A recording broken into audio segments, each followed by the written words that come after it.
we'll start with the prayers. Om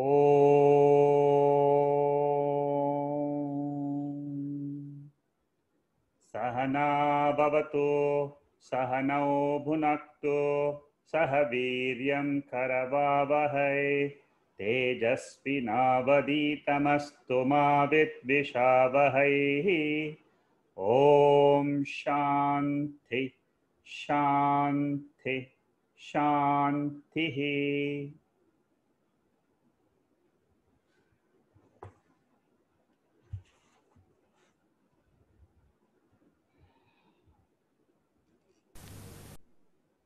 Dakshinamurthy Stotram is the text we are doing now. I gave the introduction last week of the Dhyana Shlokas, and we saw the meaning of what is Dakshinamurthy. Dakshinamurthy has got two meanings. One, it reveals the Brahma Vidya, which is a teaching of Lord Shiva. The deity which faces the south, which is Mrityu, is the Yama Devata, and Lord Dakshinamurthy has conquered Mrityu. And he reveals to us his own self, which is Satchid Ananda. So one meaning is that he is the Lord who faces south and who has conquered change, Mrityu. The second meaning is that he is Amurti. Amurti means he reveals the Nirguna Brahma Tattvam.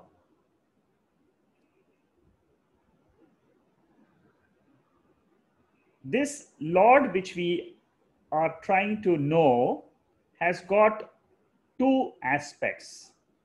One is the Saguna aspect, that means with form. And the second is the same Lord which we see with form, we also must remember that it has got another aspect which is formless. So that Lord who teaches Nirguna Brahman, that means the nature of the world in its formless aspect, that Lord is called as Dakshinamurthy. Now, Stotram, as I said last week, means glorification. It's the glorification of the Lord. In simple, Dakshinamurthy Stotram means it is the glorification of the Lord, who is the creator, who is the maintenance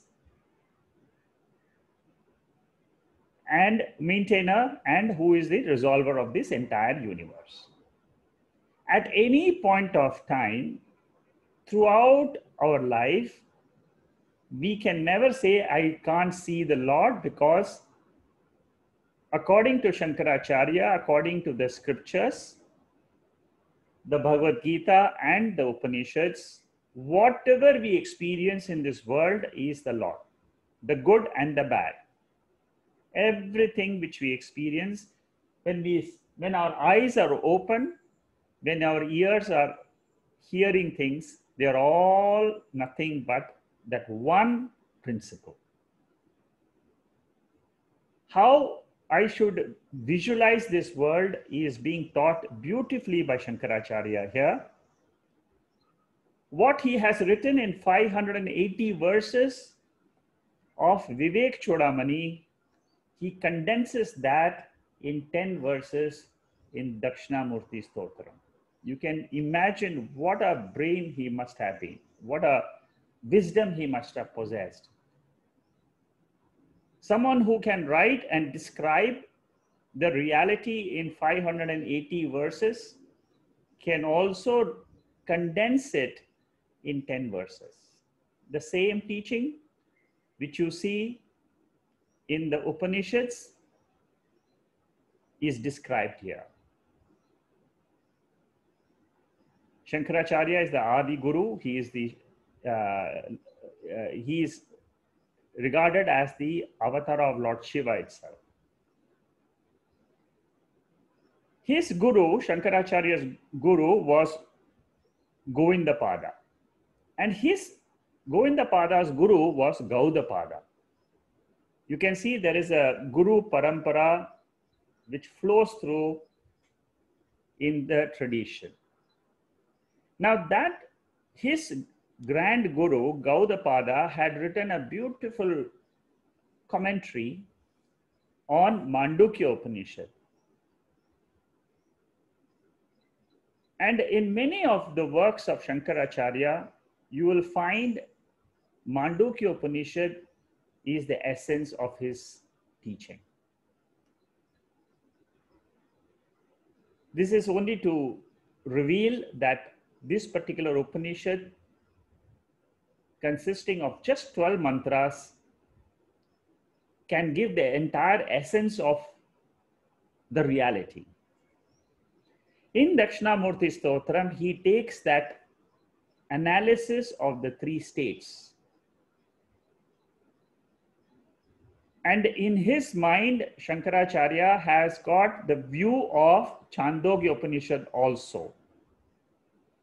So you can see how he can mix two Upanishads into 4 or 5 verses and give us the essence of the entire Upanishads.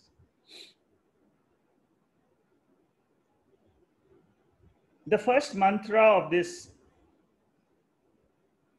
Dakshinamurthy Stotram is the analysis of Tvam-pada, the individual. Who am I? The second verse reveals Tat-pada. Tat-pada means that Lord. So Tvam-pada means the individual. Who is the individual? Tat-pada means who is God? What is his nature? And then the third verse of this deals with Aikyam. That Lord and this individual ultimately are one. This is the essence of the Mahavakya teaching of Chandogya Upanishad, Tat Tvam Asi. Tat Tvam Asi has been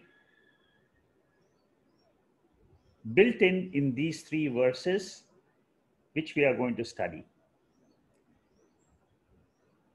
These verses are extremely deep. One needs to contemplate and understand the significance and what it reveals is my own Swarupam. That is one thing which we must be very clear. All the time we are trying to understand who am I? Whether it is the first verse, second verse, third verse, we should never miss that goal. In general, to understand Tattvamasi, one very important fundamental principle we should understand is that there is only one real entity in this world. We see bheda, we see differences in our waking state and dream state. Now this bheda means difference. I need to use some Sanskrit words because through these words, some of these words are technical. Through these words only I can reveal what the actual essence of these mantras is. So I will, throughout this entire 10 verses, I will be using some Sanskrit technical words. I'll explain to you the technical words because that is the only means of communication. So one fundamental principle, I'm just giving you an introduction of the text and then we'll go into the verse proper. So what the Upanishads reveal is there is one entity. That entity is called as the reality. Now that reality is expressed or described as existence and consciousness. These two terms, Sat and Chit, existence and consciousness, it may sound a little bit abstract if you are a newcomer. But as you study these texts more and more, the exact meaning of these two words will become more and more clear. And why we use existence and why we use consciousness to describe the Lord or to describe me will become clear when we go through these 10 verses. So the goal is what? To understand I am that pure Sat, Chit, Ananda, pure existence, pure consciousness, limitless, infinite, beyond time and space. So there is something. These 10 verses are revealing that vastu, that entity. And the methodology which they use is trying to understand the differences or what is common between the dream state and the waking state. And what happens in the sleep state. So the inquiry, the mode of inquiry here is understanding the three states of our living.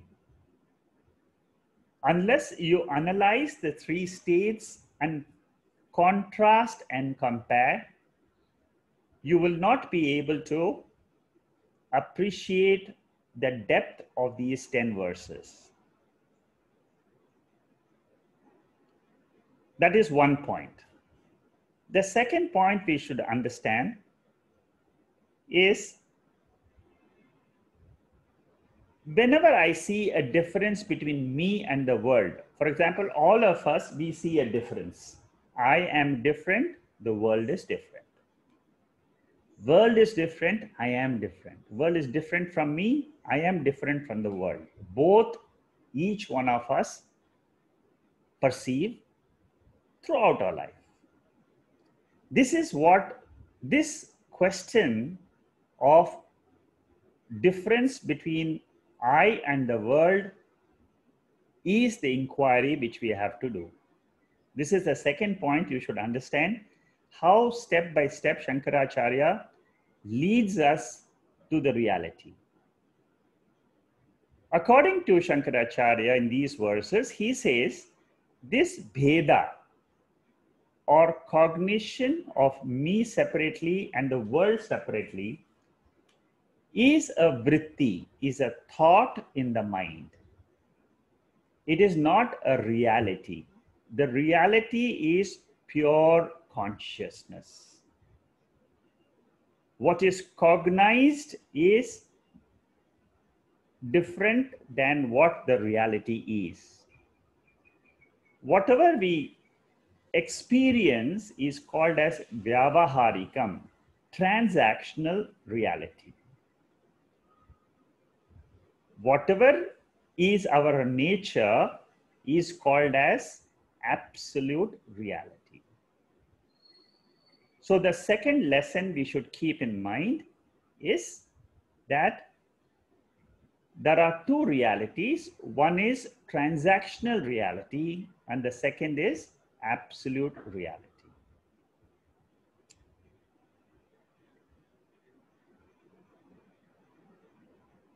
If the cognitions in the mind are not there, we are in our absolute nature. This is the third lesson.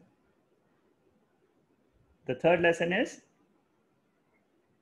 the second lesson is there are two realities, transactional reality and absolute. Absolute means my swarupam.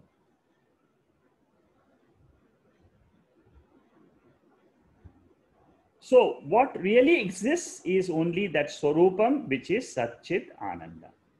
Pure consciousness, pure existence is the only reality which can exist independently.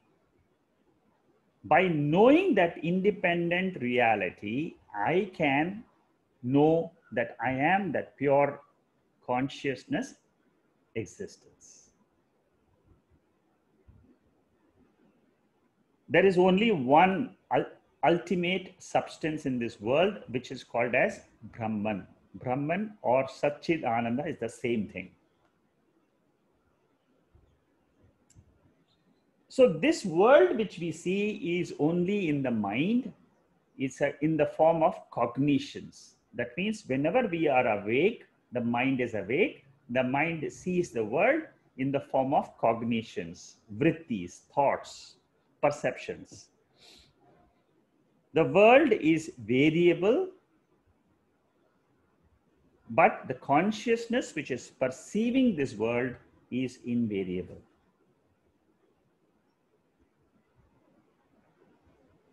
And in this consciousness alone is the entire world.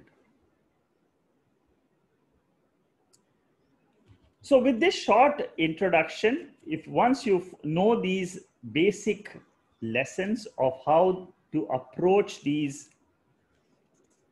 10 verses, we will now go into the first verse. Try to understand each of these verses fully. And if you don't understand, keep a piece of paper, write down your questions, put them in the chat board. I will try to answer at the end of the session. I will try to keep a little bit longer time for these chat sessions because these are difficult verses. There may be questions. So please write down your questions, put them in the chat box. We will discuss. I'm not in a hurry at all in these verses. I want each one of you who is listening to understand and appreciate these verses as our own nature, which is being described by Shankaracharya, so that you and I can also understand what he understood as his real nature.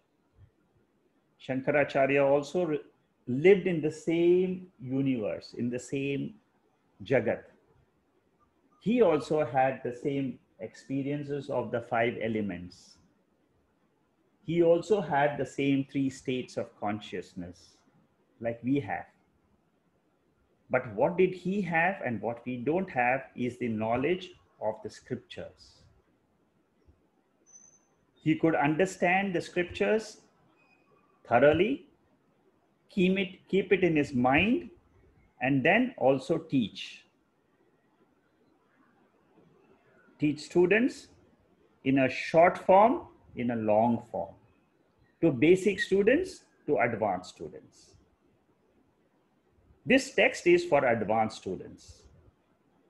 The text of Vivek Chudamani of 580 verses is for beginners. So let's now go straight to the first verse. Usually before the class, I'm playing the chanting. So in case you want to learn the chanting, you can just tune in 10 minutes before the class. You will hear these verses chanting. You can practice the chanting together with these sessions. 10 minutes before the class starts, I'll be playing the 10 verses. I have also circulated the recording of how to chant these 10 verses, the same, whatever you're listening before the class. I have sent it to you last week. In case somebody has not received it, you can write to me, send an email to vedantastudents.com@gmail.com. Any questions also, you can post it to the email address of vedantastudents@gmail.com. You can post your questions, we will answer to you. So the first verse, Vishwam darpana drishyamani nagari tulyam nijantargatam. Pashyan atmani mayaya bahirivod bhutam yatha nidraya. Yes sakshat kurute prabodha samaye swatmanamevat dvayam tasmai Shri Gurumurthaye nama idam Sri Dakshinamurthaye.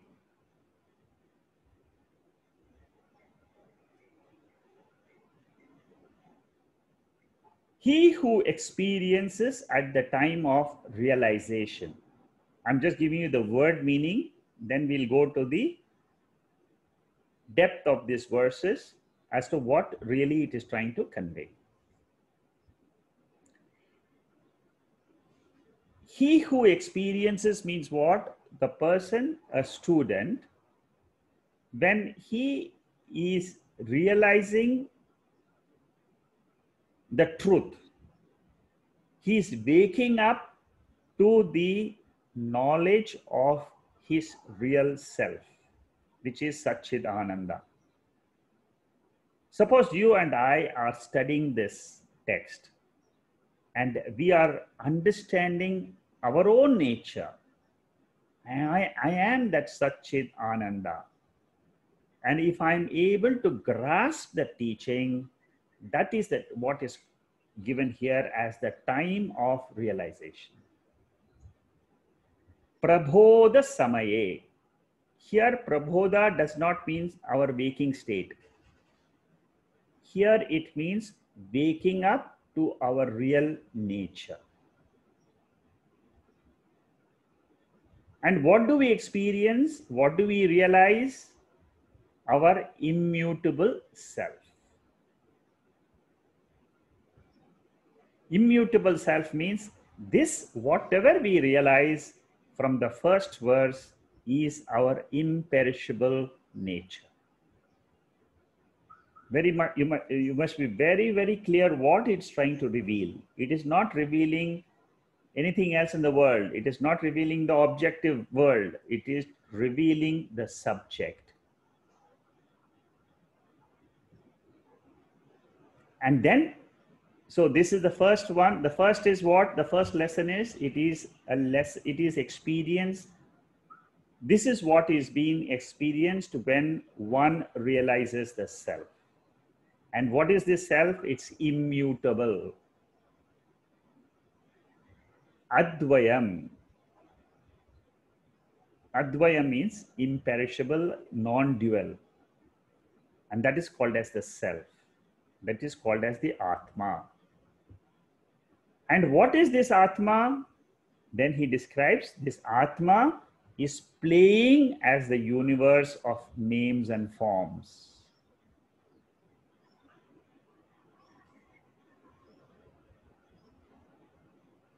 Names and form is nothing but the Jagat.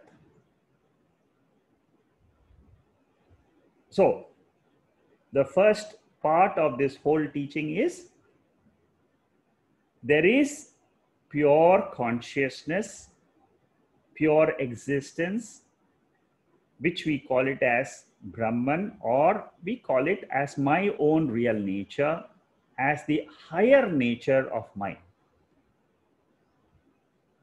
In this higher nature, both the individual Atma, and what I see outside as the world, both are hidden in this Atma. I am with this body and mind. I see the world external to this body and mind. This externality and this body and mind are actually one entity. That entity is Sat Chit Ananda Atma. But how do I see this difference between me, the body, and the world? That is because of the power of Maya. That is what is described in this second portion. I see a difference. I see a Bheda. Bheda means difference.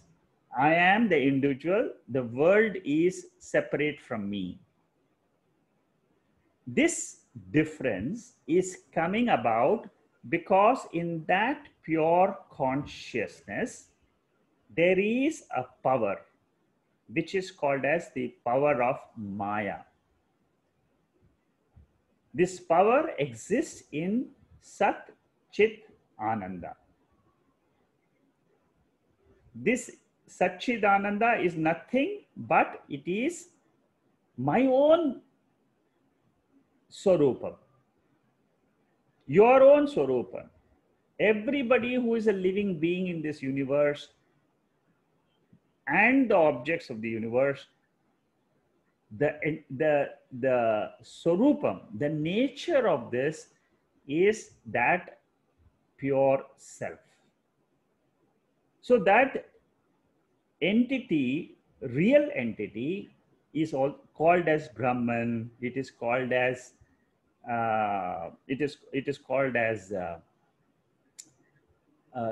Paramatma. It is called as Ishvara. In different contexts, that is given different names.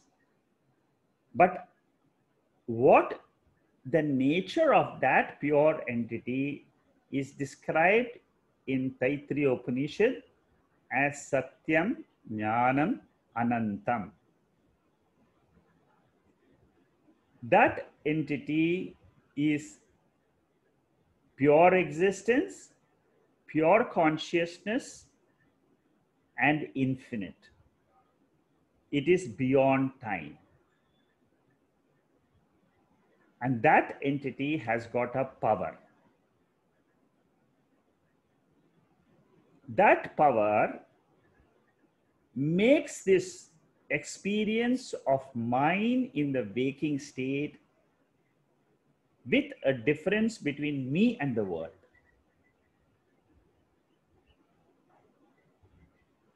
So what is the essence of the first verse? The essence is there is one entity which exists.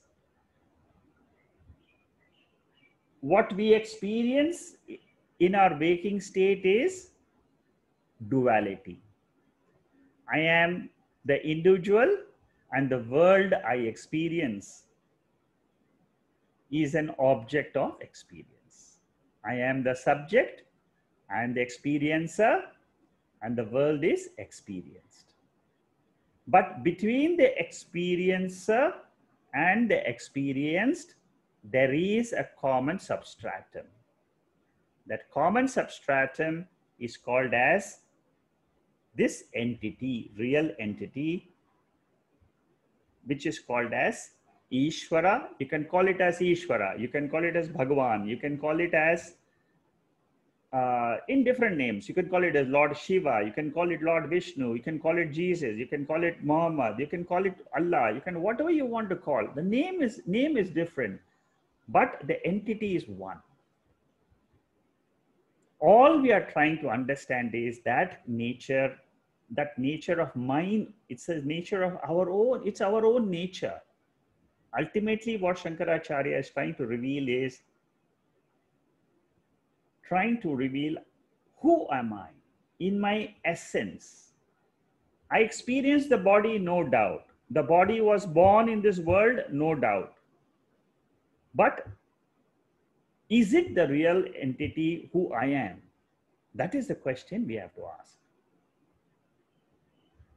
And these are the questions when you try to understand the Bhagavad Gita and the Upanishads through this science, the technical terms which we are going to employ here in this first verse, then the real meaning of these verses come out. Otherwise, what happens is without Vedanta, without the science of Vedanta, which uses certain technical terms, when you read the Bhagavad Gita, you will understand. No doubt the Guru will teach the Bhagavad Gita at different levels. To a very basic student, he will just give the word meaning, and then you will also understand, oh, there is some God, that's all. Till 18 chapters of the Gita, you will only understand there is some God, and he is taught the Bhagavad Gita. That is the basic level. Then when the student wants to know a little bit more, he is not satisfied, then what happens is he goes to the depth, tries to go to the deeper meaning of the source from where this Gita verses, 701 verses have come. He goes to the source, which is called as Upanishads. He reads different Upanishads, Keno Upanishad, Katho Upanishad, Mandukya Upanishad, Mundak Upanishad, Ishavasya Upanishad. He reads these verses. But again, if he does not have the technical guidance of Vedanta, how to break those verses and understand the meaning, you will still be lost. So in these verses, I will be using some technical terms which are basically employed by Vedanta to open up these Gita or the Upanishads. If you understand these 10 verses, you will have absolutely no difficulty in understanding the Bhagavad Gita or the Upanishads. These 10 verses are brilliant verses for you to understand Bhagavad Gita and Upanishads at a greater depth. So what we have seen is there is pure consciousness, Atma. It has got a Maya power. It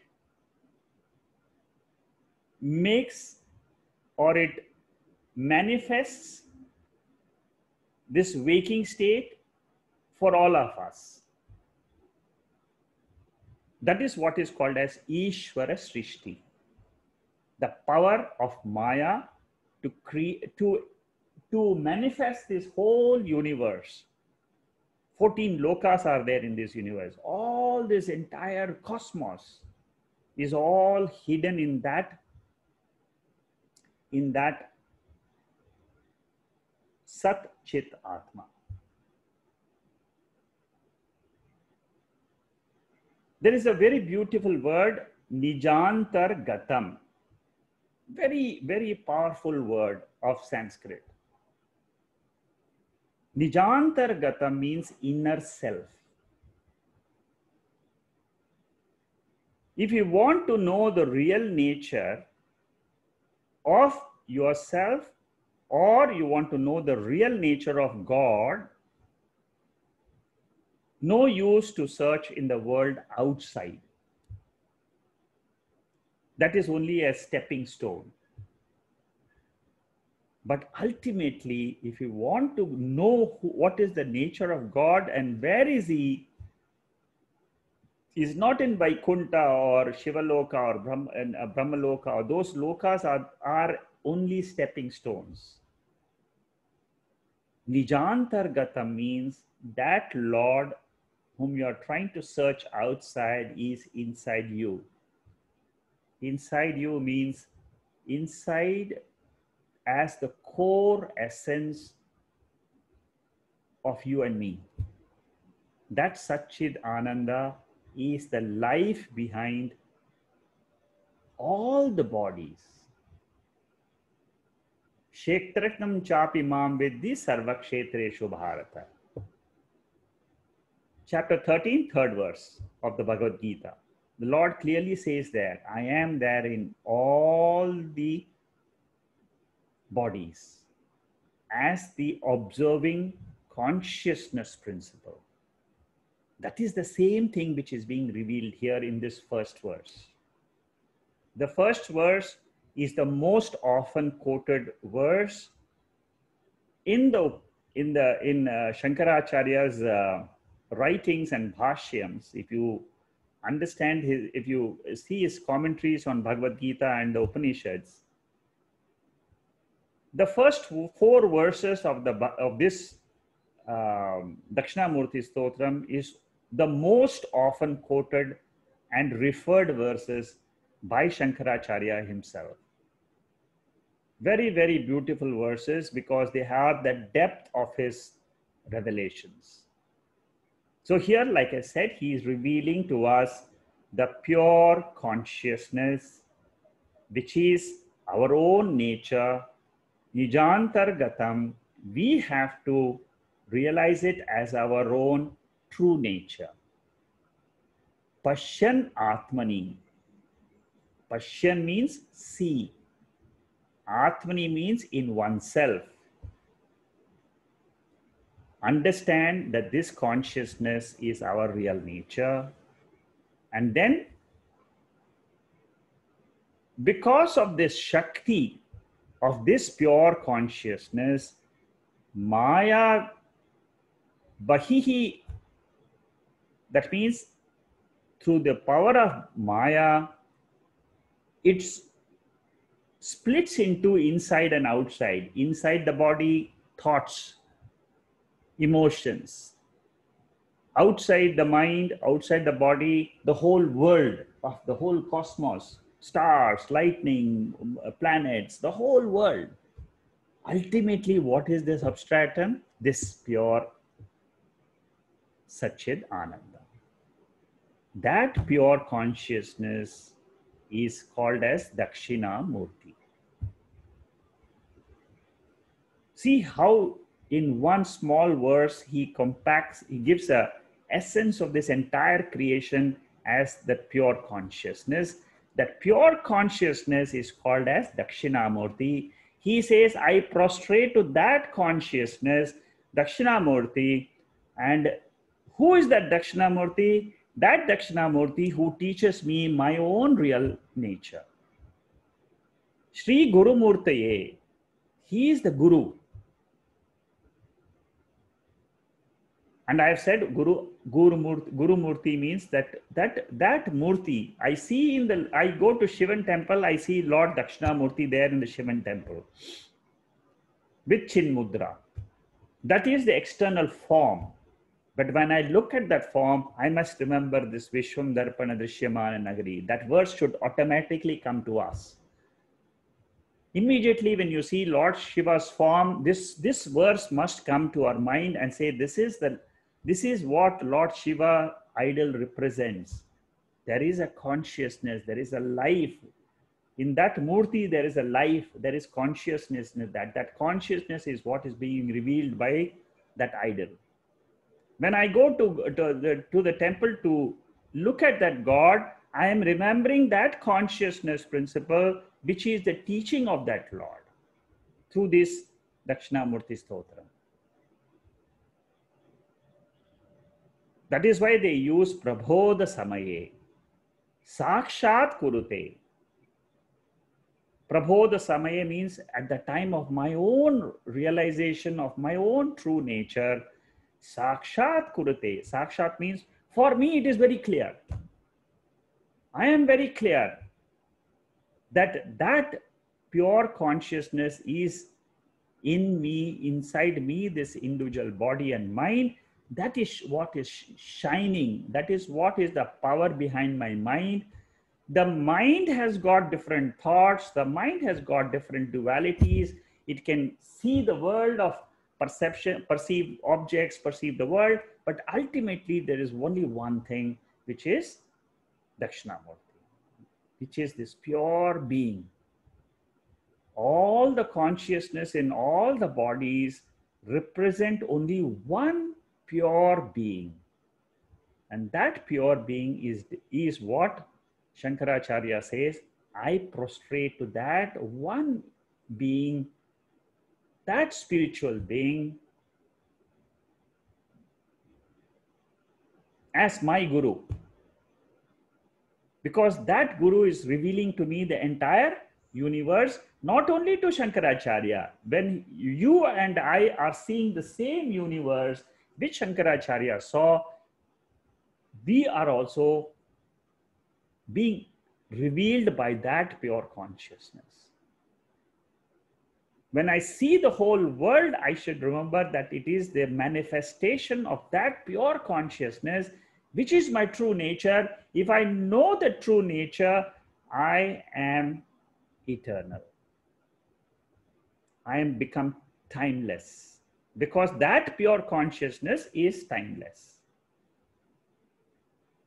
Then, so this is the actual teaching. Now here he uses an example. Vishwam Darpana Drishya Mana Nagari. The first line.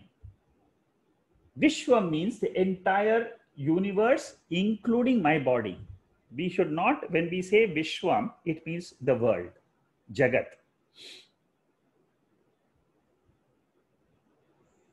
So this world is Darpana Drishyamana Nagari. The world is what? It is like the city seen in a mirror. Tulyam. Tulyam means like, equal to the city seen in a mirror. When I go through the slides, you will understand better, but I'm just giving you a synopsis of this verse because it's got so much depth in it. If you understand the general overall meaning, then when you go through the slides, you will appreciate it better.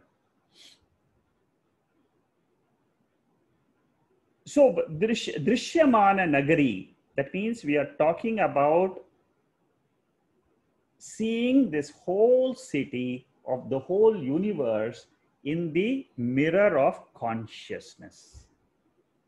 Consciousness is like the mirror.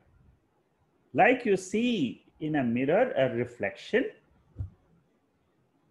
this whole city, this whole universe of all our transactions is seen in this consciousness.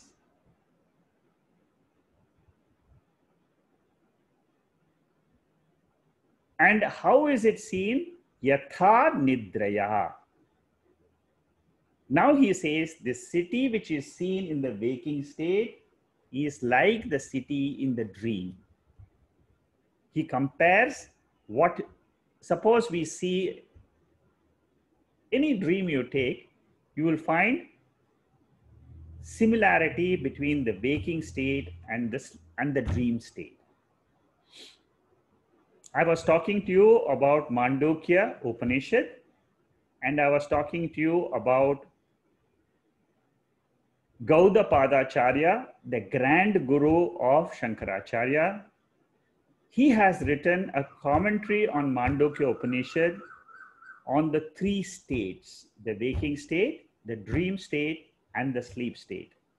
If you want to really understand the teaching of Vedanta, you must go through Mandukya Karika in depth, which teaches what exactly happens in the waking state, what happens in the dream state, what happens in the sleep state.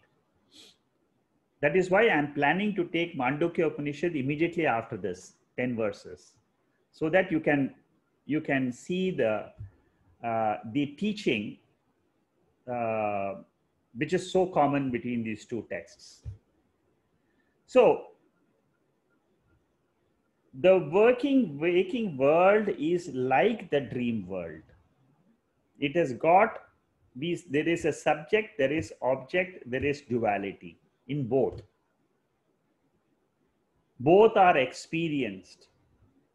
We will see the comparisons, what is the difference between the two. But what is important is, it is mithya. That is the central teaching in this verse. What I see inside a mirror cannot be counted as a second existent thing. It is an appearance. Vishwam Darpana Drishyamana Nagari, like you see a dream world inside your own self, similarly, we see this entire waking world inside Atma. There is a comparison between the waker and the real Atma. Like the waker sees the dream, Atma sees this entire waking state. And that Atma is the pure Satchit Ananda. The waker is one pure mind which has projected the dream world. Atma is something which has projected the entire waking world.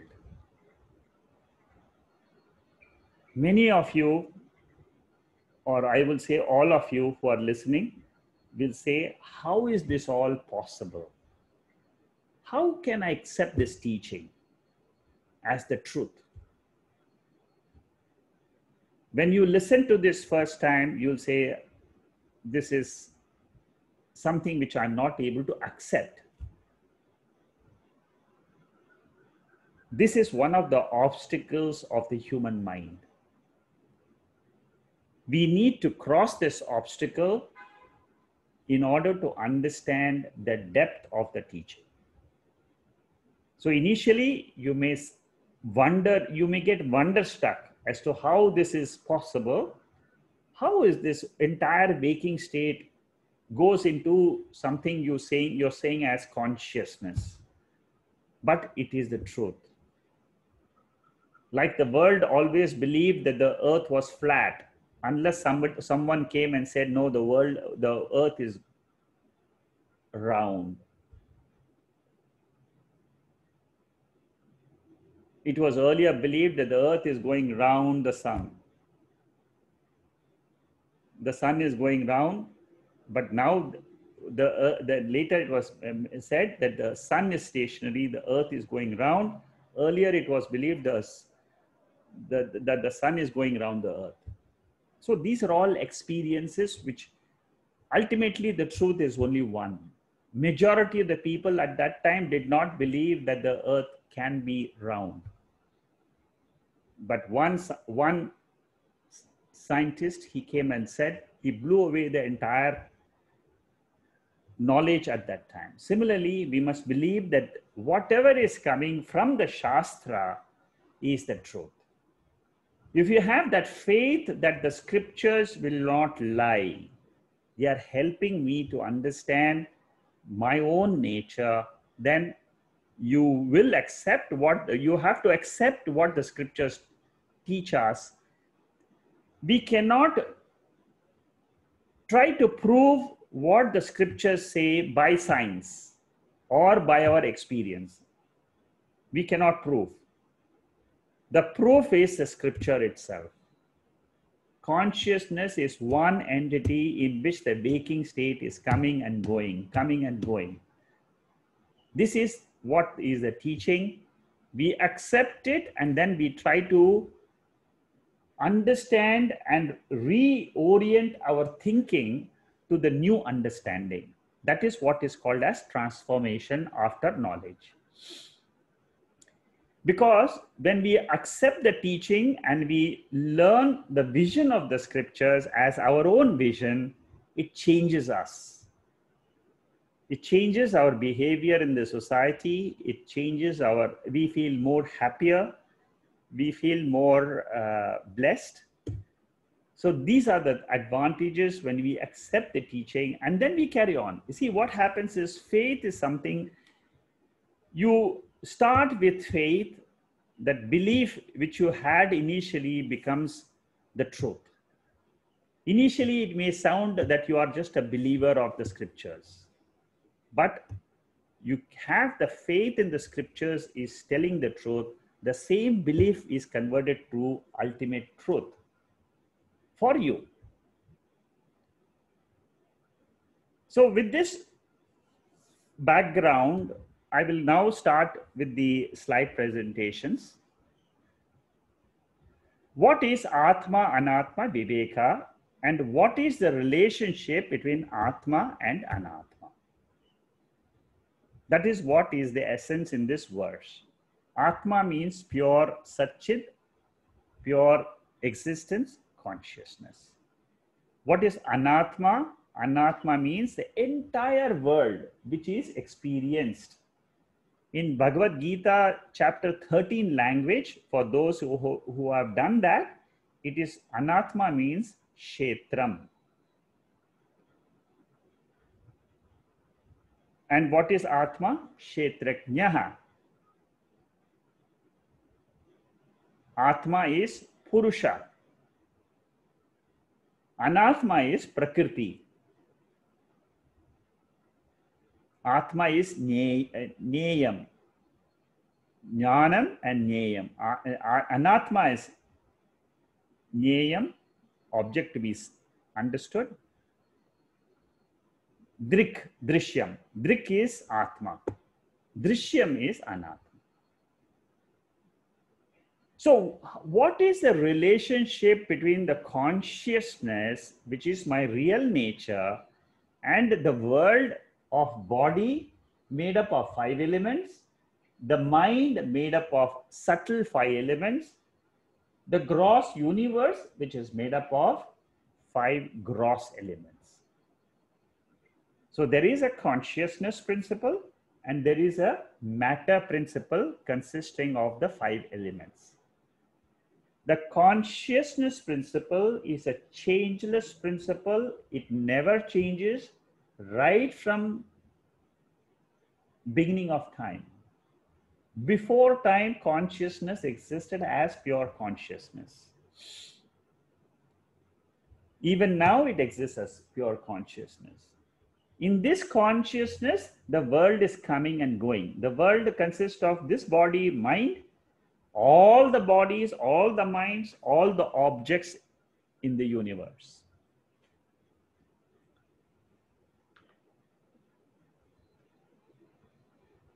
Experience or a world, body and mind is Atma. World, body and mind is matter consisting of made up of 5 elements.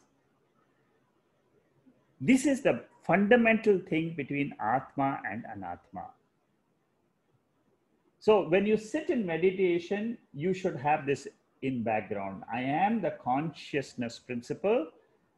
I am observing my thoughts, which is Anatma.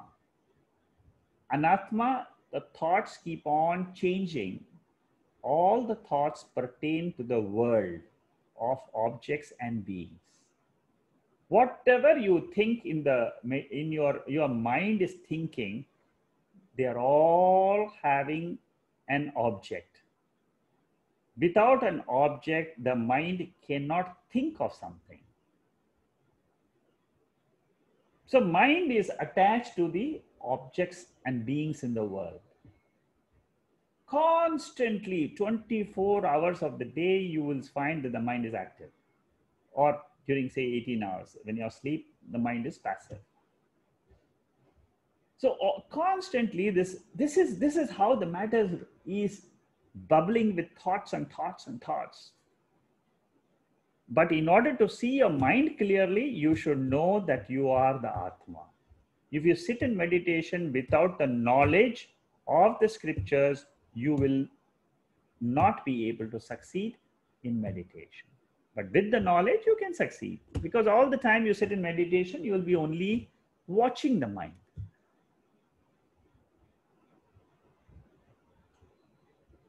The stage of claiming that your consciousness is a very advanced stage in meditation. Now, what is the relationship between consciousness and matter? This is something which scientists till today have not understood. They have never understood consciousness as what the scriptures say about consciousness. Very, very far away. The scientists are extremely far away when they are trying to understand consciousness. For scientists, consciousness is a property of the mind, a property of the brain. They're very far away from what Vedanta talks or what the Bhagavad Gita or Upanishads talk about consciousness. Very, very far away. So in consciousness, this matter is coming and going. So the relationship between matter and consciousness can be only one type. And that is, consciousness is the substratum. Adhishthanam. And matter is adhyastam. superimposed. This is the only relationship which is possible between consciousness and matter. We'll study this relationship in a bigger detail when in the other verses of this Dakshinamurthy. We'll go through this because each of these verses goes into the relationship between consciousness and the matter, the world and the consciousness. Again and again, Shankaracharya reminds us that the relationship is Satyam and Mithya. Satyam means Adhishtanam, Mithya means superimposed.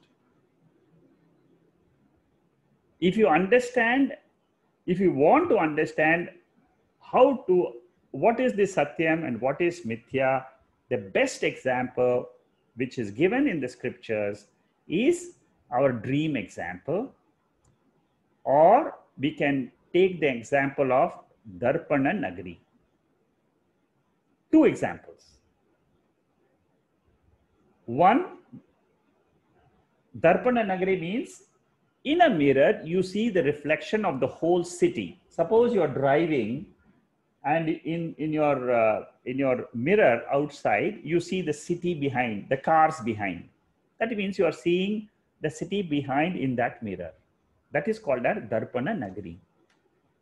Or in some of the cities, you will find in India, of course, a big mirror at the top of the hill is kept so that all the cars which are passing through, they can see the city behind. What are the traffic behind? Big mirror, huge mirror.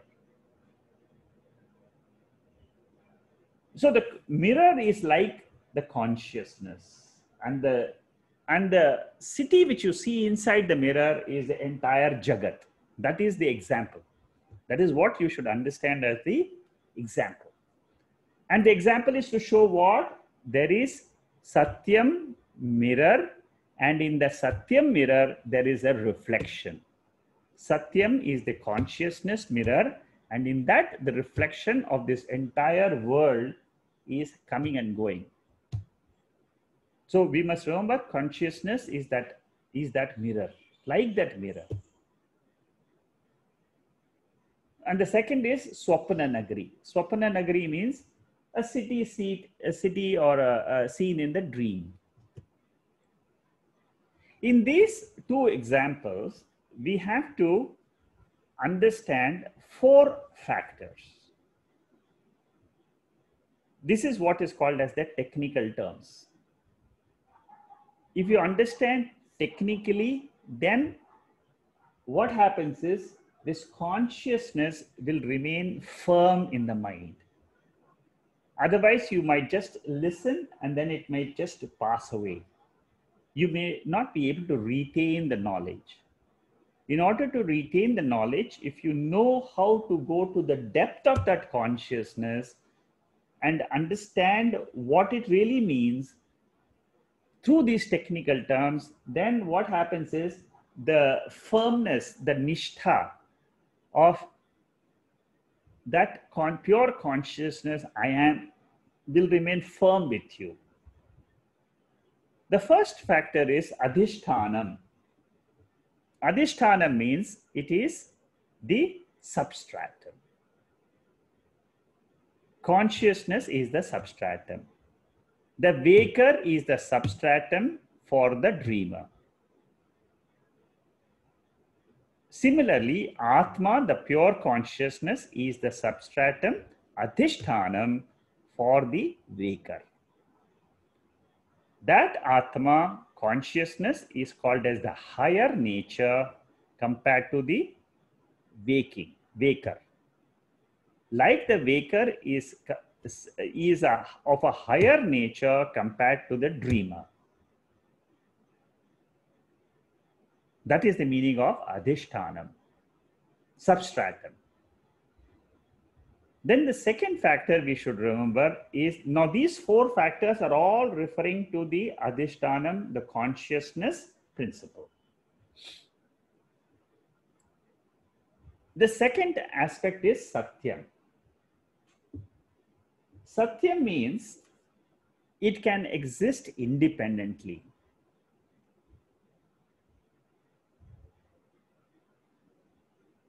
consciousness can exist independently without the world. Like the waker can exist without the dream world. Similarly, consciousness, Atma, can exist without the waking world. This is how we understand our real nature is beyond time, beyond space. I am that pure Atma. I can exist independently. Only when you analyze, only when you know that consciousness is Satyam, you can claim that I am eternal.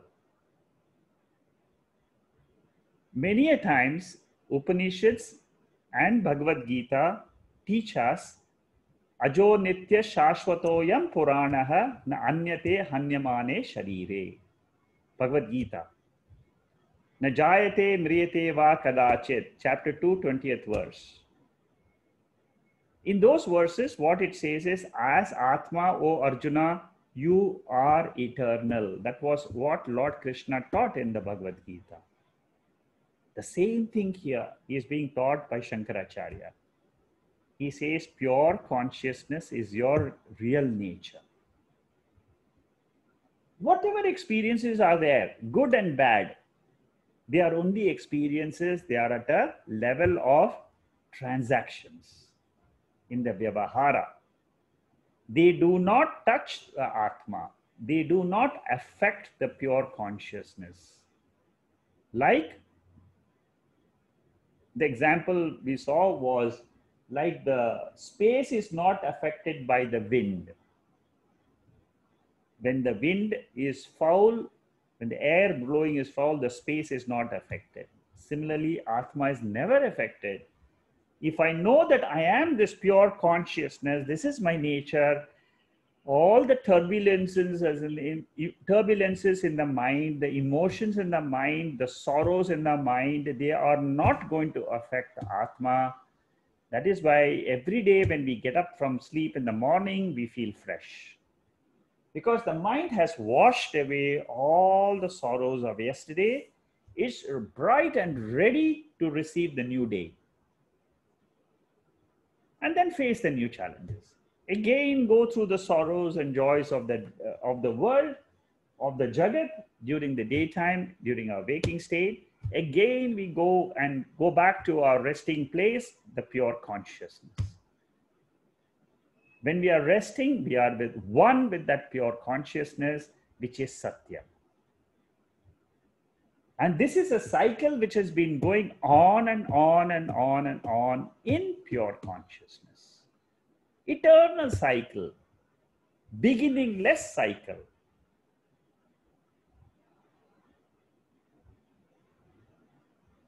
That is what is called as Satya.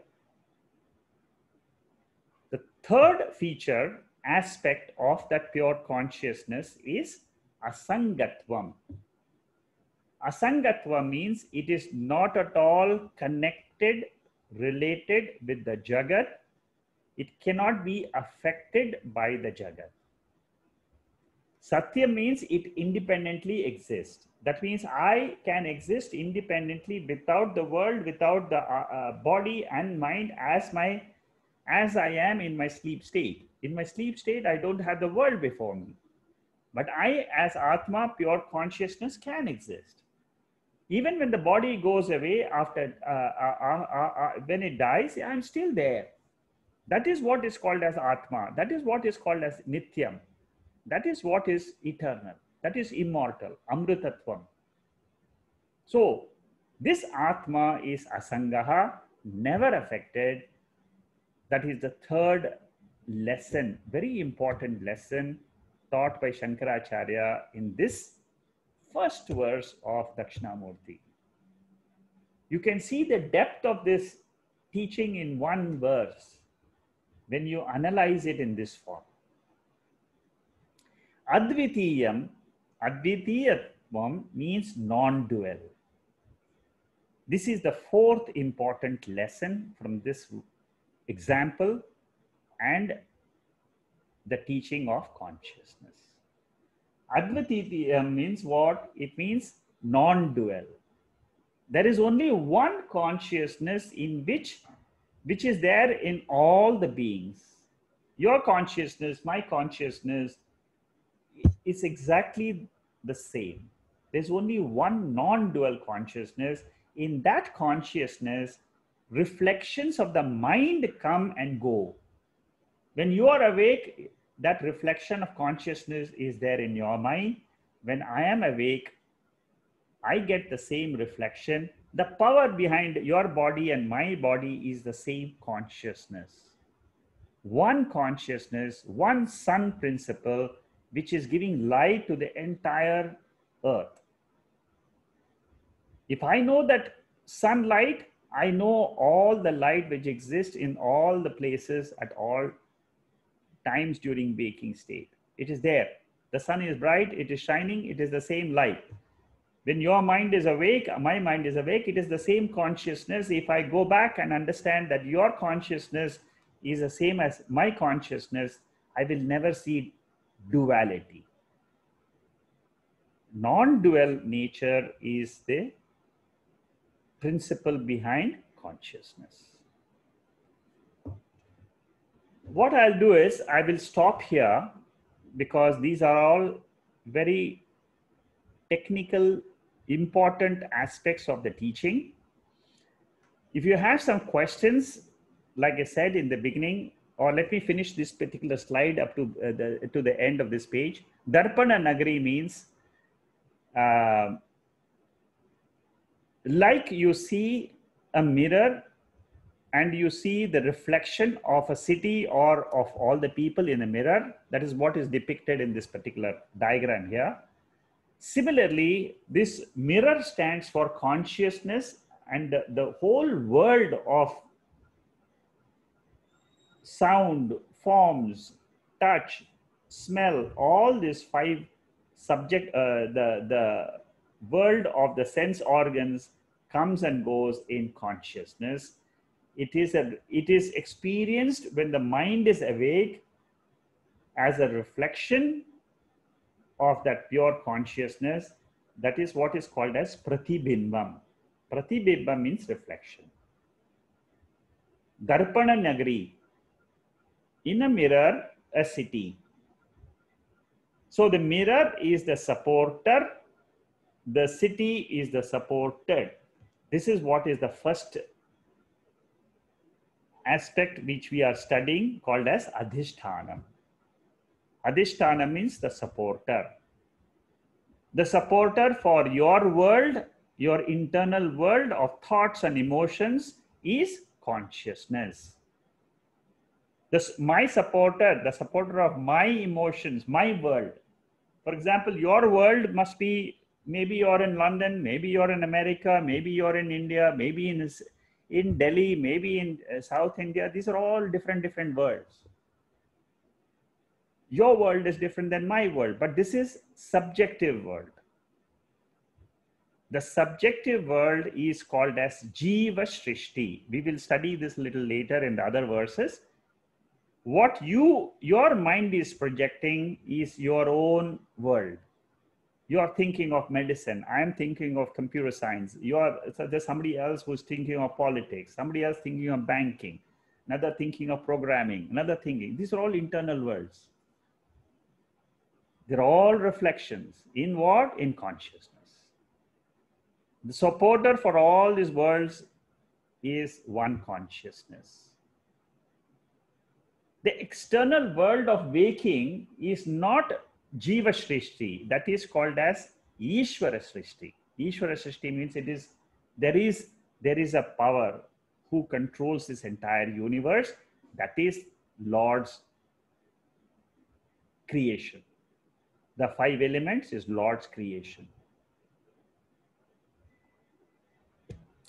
So the Nagari means supported. Adhyastam. Adhyastam means superimposed. Like the dream is superimposed in the waker's mind, similarly, waker, mind and the world is superimposed in Atma. That Atma is none other than Dakshinamurthy. To that Dakshinamurthy is my namaskara. That is the meaning of the first verse. We will study the little bit more deeper in the next week. So we will stop in this slide 26 and we'll continue next week with the 27th verse. I have already circulated these notes. If you want to just go through them before the class, you can. But whatever is being said, make your own notes or make your own small points if you want to recollect some of them. Because when you recollect some of these teachings in your own mind, that is the real teaching. Then it becomes your own. And then the knowledge which you learn becomes your own knowledge. It is not left in the books or in the laptop. In your Outlook mail, you have one more video added. That will not help because that will be gone after some time. It must remain in your mind. The only way to remember is remember some of these key points. Just remember the key points. You may not remember the whole talk of 45 minutes or 1 hour. Remember the 4 points. Adhishtanam, Satyam, Asangatvam, Advitiyam. If you understand these 4 technical points, if you understand the meaning of these 4 points, you have understood the first verse completely. And you will never forget the first verse. At any time, remember these 4 words. Adhishtanam, Satyam, Asangatvam, Advitiyam. These are the 4 things about consciousness, which is the teaching in the first verse of Dakshinamurthy Stotram.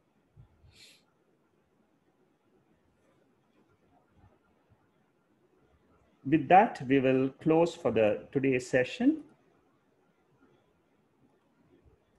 Om Purnamada Purnamidam Purnahat Purnamudachade Purnasya Purnamadhaya Purnameva Vasishyade. Om Shanti Shanti Shanti. Hari Om Shri Gurubhyo Namaha. Hari Om.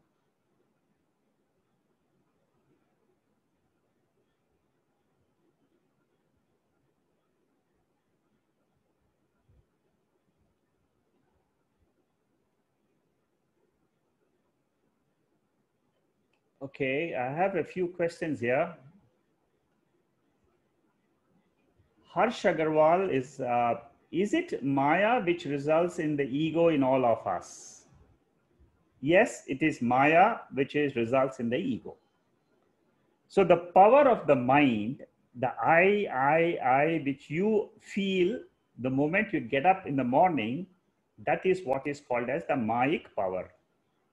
It is the power behind the mind. It is the Maya Shakti. The Maya Shakti in Bhagavad Gita, chapter 14, is described as the 3 gunas. Sattva, Rajas, Tamas.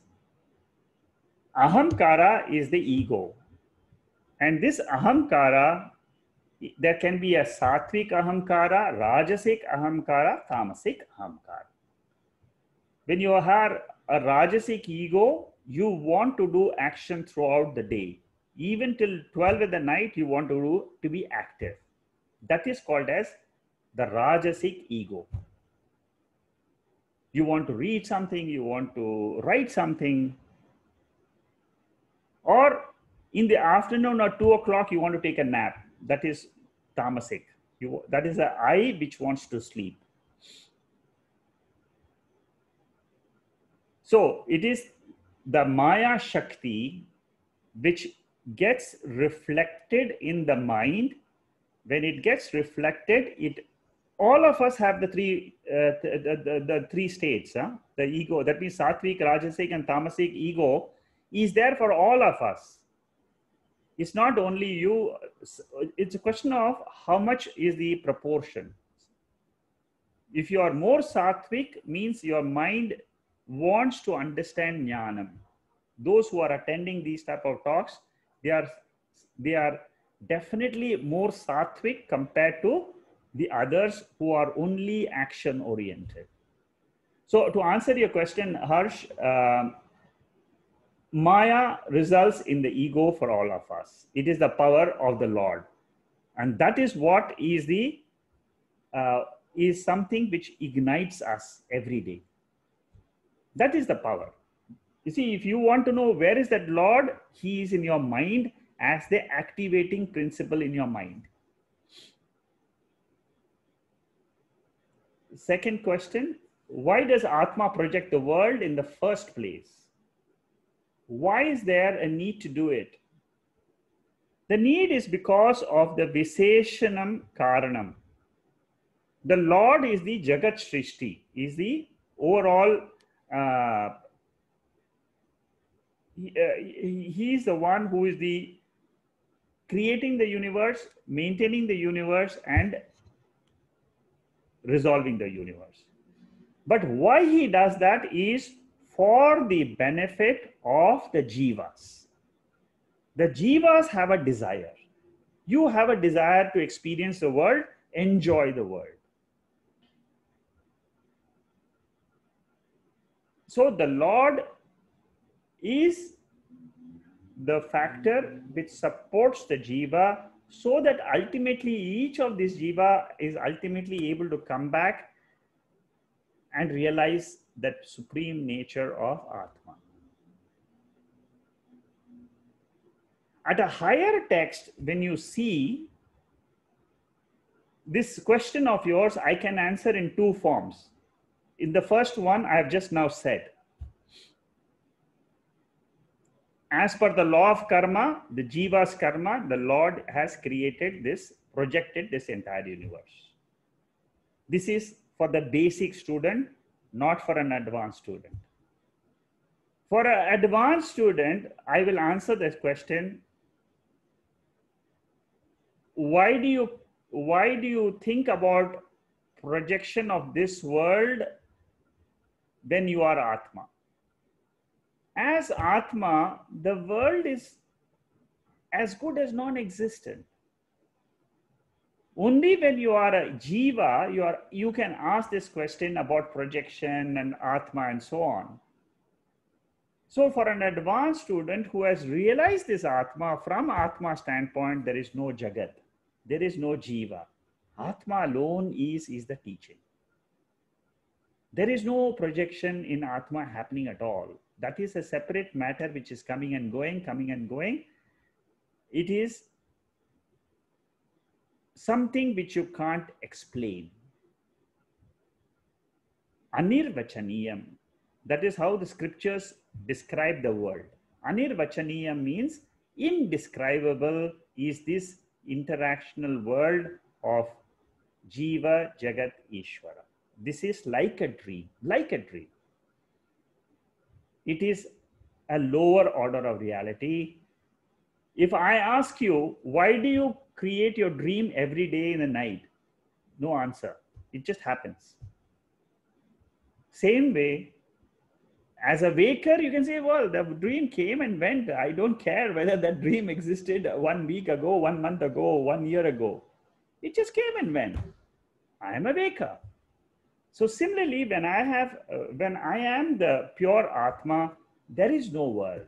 I am the pure consciousness is the final teaching. In me, there is no world. I am that Satchit Ananda Atma. I am like this waker. I am that pure consciousness. So that is the second answer for an advanced student. When your mind is grown up, then you will appreciate the second answer. But when the mind is still asking the question from the jiva's point of view, the answer is law of karma, which decides this world. Okay, Venkatesh has answered the question because it is wheeled by Maya. Of course, it is the fact. That means the world is, Maya covers the real nature. Why this world we see like this is because we don't know our real nature as pure consciousness.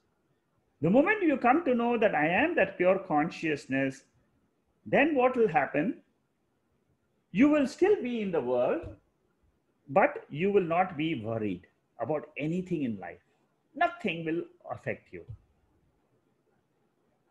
Nothing will affect you. You'll say, I am that pure consciousness. That feeling, that nishtha will be there with you. Throughout the day, you will say, I am that pure consciousness. Thoughts of the world will not disturb you at all. When that happens, that is called as Jivan Mukti. Today, you and I are bothered about COVID. We are bothered about our children. We are bothered about our wealth. What happens to my property? All these are all in the transactional world. They are in dream is like you are in dream. This waking is also like when the thoughts of the world are attacking us throughout the day, that is as good. If you do not know that Atma, this is reality. But when you come to know Atma, that is reality. This is adhyastam. This is superimposed. This will not affect you later on. That is what the teaching is. The more you are aware of this teaching, the lesser the world has that power to impact you. Like the stars during the daytime are not visible during the daytime, they are as good as non-existent. Similarly, our mind will be as good as non-existent. The worries will be as good as non-existence when we are always aware of the consciousness which is revealing the mind. Harsh has the third question, but if we believe this, what the scriptures say, won't it lead to blind belief? Yes, this is what I was also answering in the first phase of the talk. Initially, you have to believe. It is a belief. Like whatever the eyes are showing you, it's dark outside, or I see the sun outside bright, you know that it's daytime. Or you have seen something good, something bad. Whatever I see, you never ask a question, why? Suppose you hear something. India has won this match today. Okay, it has won the series, cricket series. Okay, it's something which you have heard. So you will believe it. You have heard from a right source, so you will believe it. Similarly, Shastra, Bhagavad Gita and Upanishads are the proof for this Atma. So we have to have the same faith we have in our sense organs, the same faith we should have in the Shastra. That is what the scriptures clearly tell us. If you don't have this faith, don't come to Vedanta, don't come to, because this will all be blind belief. It will not be blind if you go deeper and understand. That is why Vedanta says, never surrender your intellect till the end. We want you to use the intellect. Through the intellect, understand what is the power behind the intellect. That is what Vedanta wants you to do. At the end, it says you can drop the pole vault. That is the final step of dropping the mind to see what is power behind the mind. Who wakes me up every day when I get up? Who wakes me up every night when I go to sleep? Who wakes me up in the morning? Why don't we sleep throughout the day for 7 days continuously? That is the power of the Lord.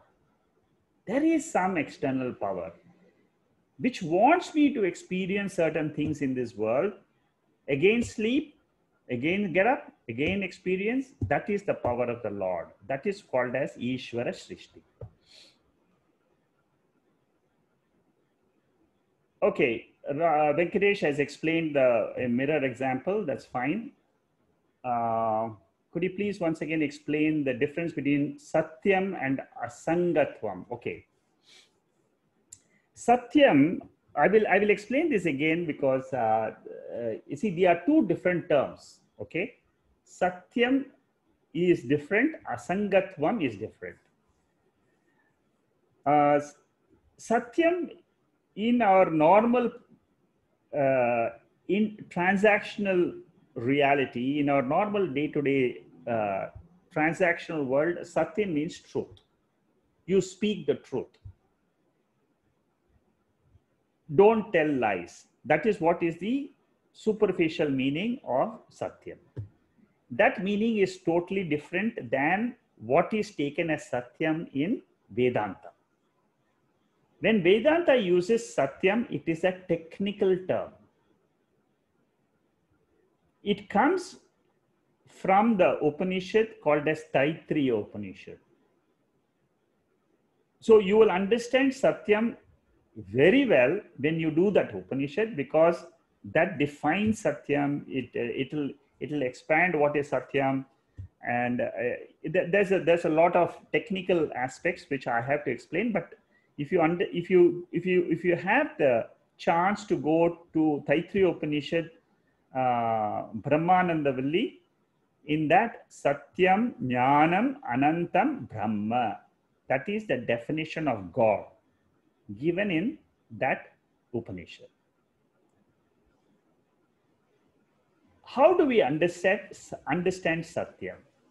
Satyam means, in simple terms, whatever exists and does not change ever. Whatever does not change. In the past it existed, now it is existing, in future it will exist. That is the definition of Satyam. Whatever exists without changing. This is a technical definition of Satyam. Consciousness, awareness principle, which is there in you and me, has not changed from our birth till today. It has not changed. You were conscious yesterday, day before yesterday you were conscious, 1 month ago you were conscious. But what has changed? The body has changed. The cells in the body have changed. The mind has changed because you were happy, you were unhappy, you were mixed, you were, so many thoughts came. But the invariable factor which does not change ever. Even today, your consciousness, at the age of 80, 90, you will be conscious. That is what is the invariable nature, not only for you, for me, for everybody, but what is changing is the body. Body is aging. The mind is aging. Consciousness is the only Satya. Another word for Atma is Satya. In Brihadaranyaka Upanishad, they give this word, there is a definition of Satyasya Satyam. Anyway, I will not go into the depth of that because that will take a little bit more time to explain. But ultimately, you should remember there is only one Satyam. And the second aspect of Satyam is it can independently exist. What independently exists is called as Satyam. Therefore, if you take the second definition of Satyam, you cannot miss Atma in our sleep state. Use the definition of Satyam. Satyam is something which is there in the waking, it is there in the dream, it is there in the sleep. Number one, lesson number one. Lesson number two, Satyam is something which can exist independently by itself. What is existing in the sleep state independently is Atma. I am that pure Atma. When the body is not functioning, when the mind is gone to sleep, The world is as good as non-existent for me, as good as I was in my death condition, as good as this whole universe was never born. That pure consciousness being is the spiritual being. That is my real nature. So through this definition of Satyam, I can reach the core of my personality, which is what is described in the first verse as Nij Antargatam. Nijantargatam means the inner self, the innermost core of myself, core of my personality is the changeless Satyam Atma. This is what is revealed in the Taittiriya Upanishad. When you drop the 5 koshas, that means the body sheath, the air sheath, the breathing, when you drop the mind, when you drop the intellect, the dresses, these are the 5 dresses of Atma. And then finally, the happiness you experience in sleep, that also you drop. These are the 5 dresses you drop. Ultimately, what is remaining is Satyam, which is what is being described here as Nijantargatam. The second technical term is Asangatvam. Asangatvam means relationless relationship. 2 words you should remember. Relationless relationship.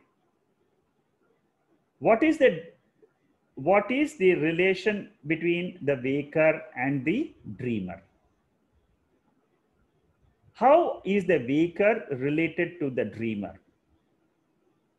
The waker is asangaha. It is not affected by the dream. So it is relationless. That means waker can exist by itself, not affected by the dream or the dreamer or the dream world. Not affected. So similarly, Atma, my consciousness, which is my inner self, which is my super waker status, pure conscious state, that one is not affected at all by whatever the mind is undergoing in the waking state. Therefore, it is called as Asangaha. Asangaha means relationless. Why is it called relationship? Because without the waker, there is no dreamer. So there is some relationship between the waker and the dreamer. Similarly, there is some relationship between me and the Atma.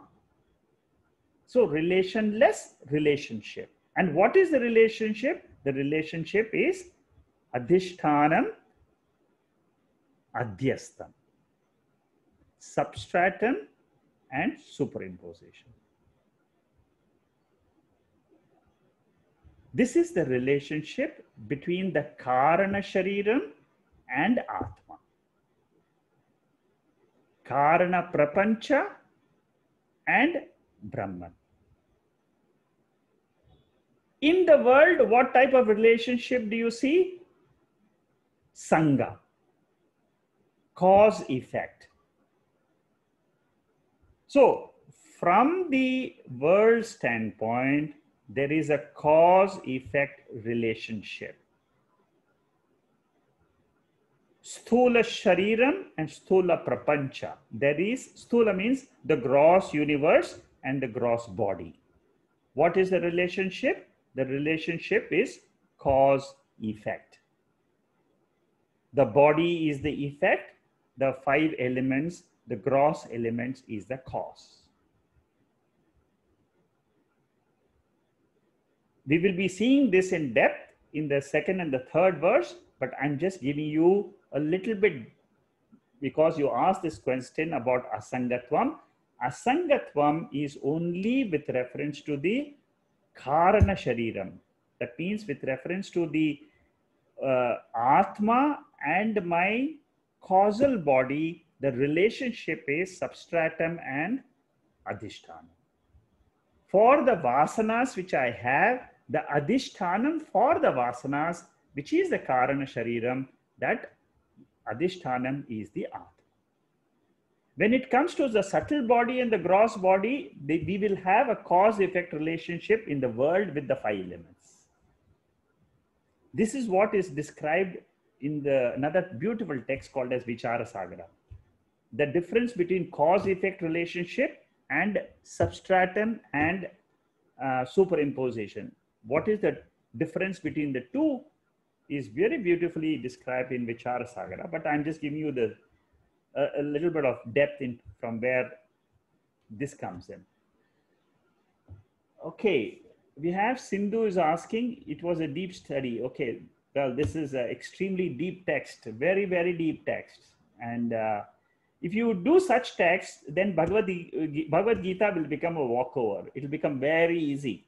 If you do Dakshinamurthy one shloka of the first shloka, Shama, who is there, she is the one who made me do this text for this group.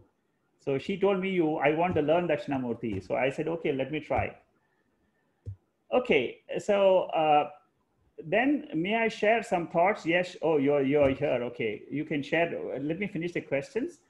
Lakshmi is asking, in dream, we are not worried. No sorrow for any bad events, but in reality, in transactional wake, the same incident hurts us.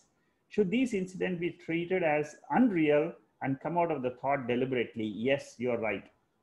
If you are able to do this while in the waking world, fantastic. Then you have absorbed the teaching and you're making use of the teaching. If you're able in the waking state itself, when you're worried about something tremendously, your mind is just clogged up with those thoughts. If at that time or after a few minutes, after a few hours, after a few days, also if you can realize, oh, this is all the mind. It is just the mind throwing up thoughts. It is as per the prarabdha karma which I have to go through in my life. I can't stop those thoughts coming. It's just impossible.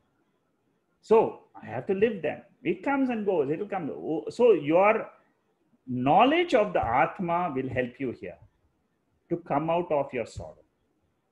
This is how this teaching says that the only medicine for sorrow is Atma Vidya. There is no other medicine. In the universe, there is no medicine for sorrow, except the first verse which we are doing now, very deep verse. If you understand the first verse itself, you're out of sorrow.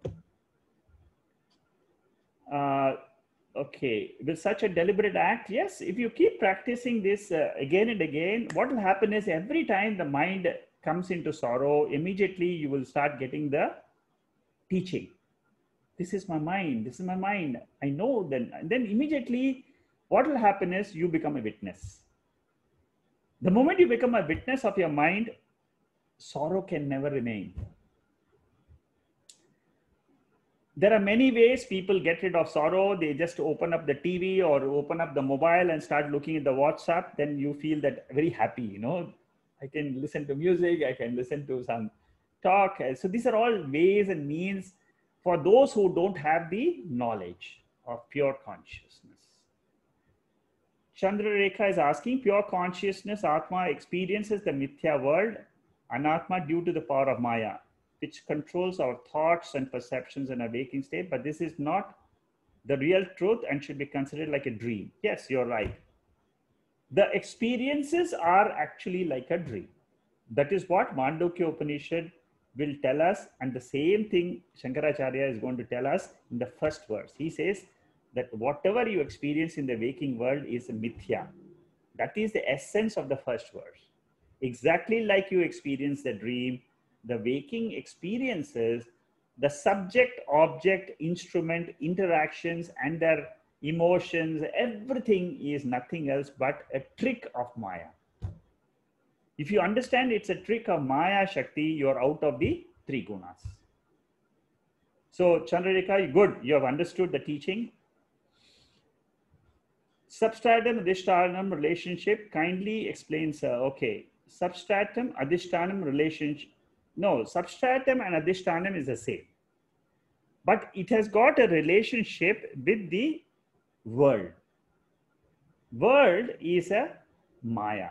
World is nothing else, but it is a superimposition. Like, if you understand who am I as a waker? See, in the dream, we see the world. We see the subject, object. Uh, we give subject, object, and all the experiences. That is the superimposition. That is the adhyastam. And it is adhyastam on what? On the waker. The waker doesn't have any, that world which existed, all the millions of dollars you earned in the dream, it doesn't exist in the waking. So that is what is called as superimposition. Similarly, whatever we may earn in the waking state is all adhyastam compared to the Atma. In Atma, there is no world. In Atma, there is no $1 million. In Atma, there is no body. In Atma, there is no sorrow. So knowing that pure Atma, which is the substratum for this universe. For the waking world, the substratum is the Atma. For the dream universe, the substratum is the waker. If you understand these two, and both are like the mirror. Both are mithya. One is objective mithya, another is subjective mithya. Objective mithya is what? Is the Atma and the waking world, where the world is an object of Atma, consciousness. Subjective mithya means what? It is the dream. It is my dream. Another person will not have your dream. So for you, it is object. It is a subjective mithya. That is what is called as the dream. And for the world, Atma is the substratum. Okay, Lakshmi says she has understood. Chandrarekha, you will get 10 out of 10. Good. So no, don't worry. Okay, there is a question by Uma. Uma, can you ask me what you wanted?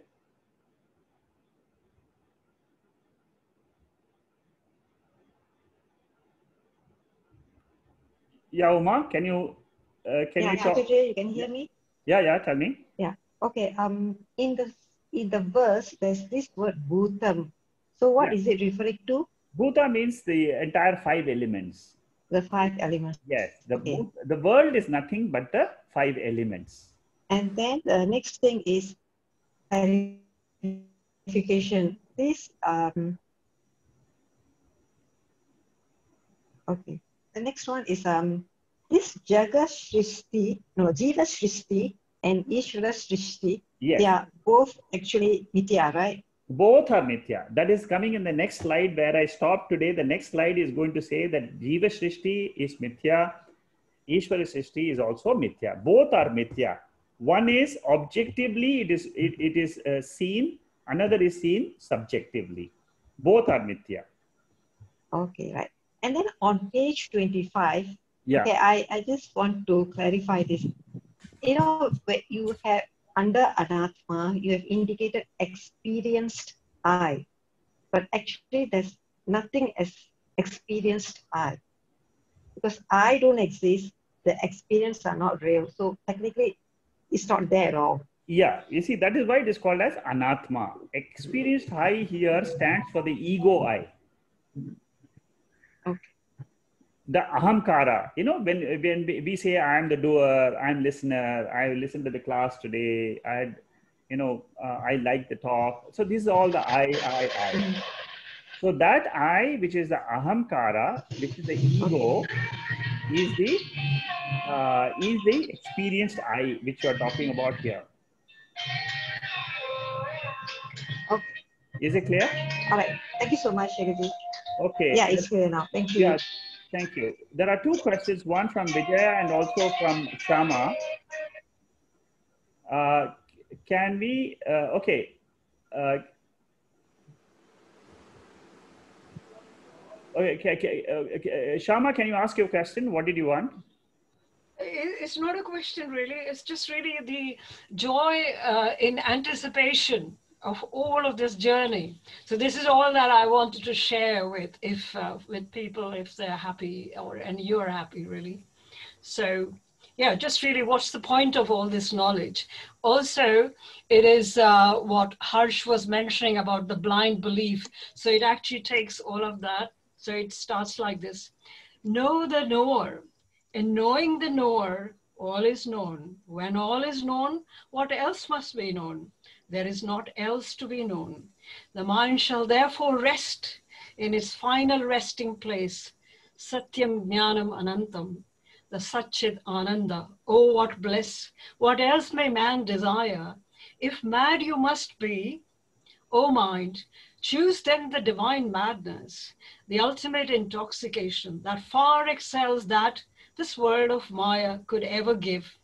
Dear Lord, then fill my empty cup with this Satyam Jnanam Anantam. Thus quenched my thirst for knowledge, I shall rest my restless mind. Indeed, my heart at thine lotus feet. So this is really in anticipation. So this is Yeah, what very really all the beautifully. joy. You have very beautifully expressed it, Shama. Yeah. Very well So done. it's like, why should you want to know? So Yes. that's really the question. Why should you want to know? Yes. Yeah. So this just really, I wanted to share it. Yeah. Thank you. Thank you. Sandeep, you wanted to say something?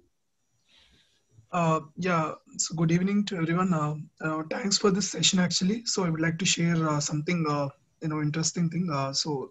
Somehow, with the grace of God, Lord Dakshinamurthy, I've got to know about this Stotram 3 years ago.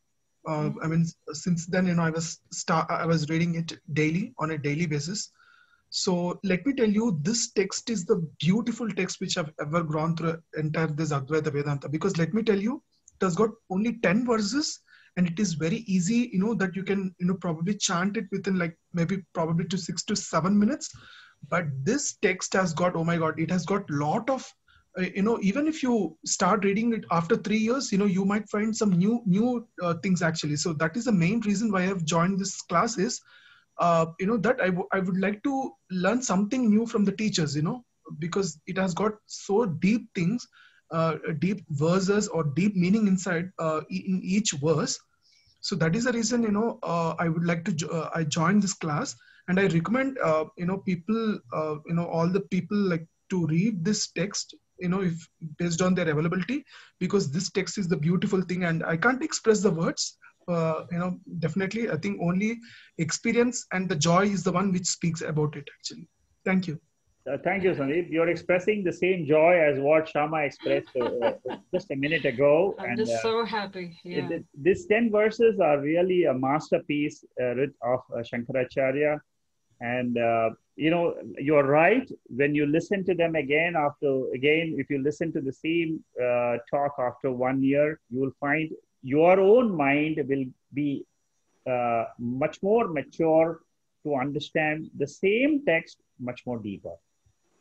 The more you listen, the more this knowledge is so beautiful that as your mind keeps on hearing this again and again, your own mind gets the power to go deeper and deeper. That is the beauty of this text. There is no other power, and this makes the mind more strong. When you do such texts, your mind becomes strong to face the world. You will see a change in you when you face the world. When you go through these texts, that is the beauty. There was a question from Vijaya. You wanted to ask something, Vijaya? Yeah. Jai Shri Krishna. Hari Om, Shekharji. Beautiful verse taken up today. And I think it needs a lot of manana before I even understand this. Sorry about that. But at the level of ignorance, I have one question to ask. I truly believe that the mind actually has both the components of, mana eva karanam manushya moksha bandhayo. So it has the power to deliver and relieve us, the power to bind us. when I was relating that, when you said both Ishvara Srishti and Jiva Srishti are mithya, from the standpoint of Namarupa, maybe you are right. But don't you think that, the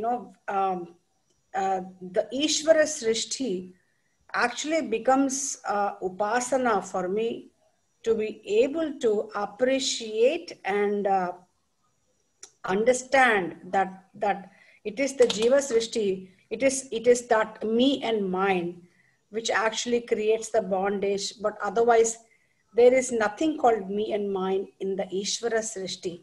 For example, the nature of the trees, the nature of sun, the nature of fire, the nature of water, which do things without any expectations, and they don't have any pain, or they don't have any misery, they don't have any problems. But why? You being part and parcel of the same Srishti, want to create your own small universe, and you being the creator of that, you also have created the sorrow and suffering over it. So don't you feel that the Ishvara Srishti should be a demonstration of how should I let go of that huge ego that I have? Yeah, you're right. Vijay, you're absolutely right. You're actually pointing towards the Jivan Mukti status. The moment you drop the ego, there is nothing else except Bhagwan. There is only Ishvara, there is only Ishvara Srishti, there is only Nirguna Ishvara Srishti and Saguna Ishvara Srishti. The moment you drop the ego I, so I was telling the same thing in the Saturday class, in the Gita class to one of the participants. I said, suppose you imagine that in one day you didn't have any thoughts. Morning to night, whole waking state, you were just a witness without any individual thoughts. You will be an Ishvara. Yep. Yeah. Yeah. You will accept everything which Vedanta is telling you, everything which scriptures will tell you. Suppose you just don't put that ego I and just do things which you normally do. I'm not a mother, I'm not a father, I'm not a brother, I'm not a sister, I just be a witness the whole day without that ego I factor. You will be in Ishvara Srishti. That's all. Things are happening. It happens in the waking state. I am the creator of this waking state. I am the creator of the sleep state, and I am Ishvara. So you will have no doubt to say, Aham Brahma Asmi. I am Saguna Ishvara. I am the Nirguna Ishvara. Everything gets resolved into me. This is the final message of the Bhagavad Gita and the Upanishads. So you are right. Your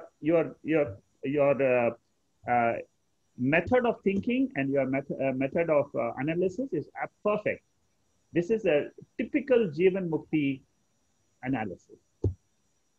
Because the same happiness, I think I asked this question last week. Same happiness which I am unaware of, I also experience in the sleep, in the Sushupti Avastha. Correct. But that is ignorance.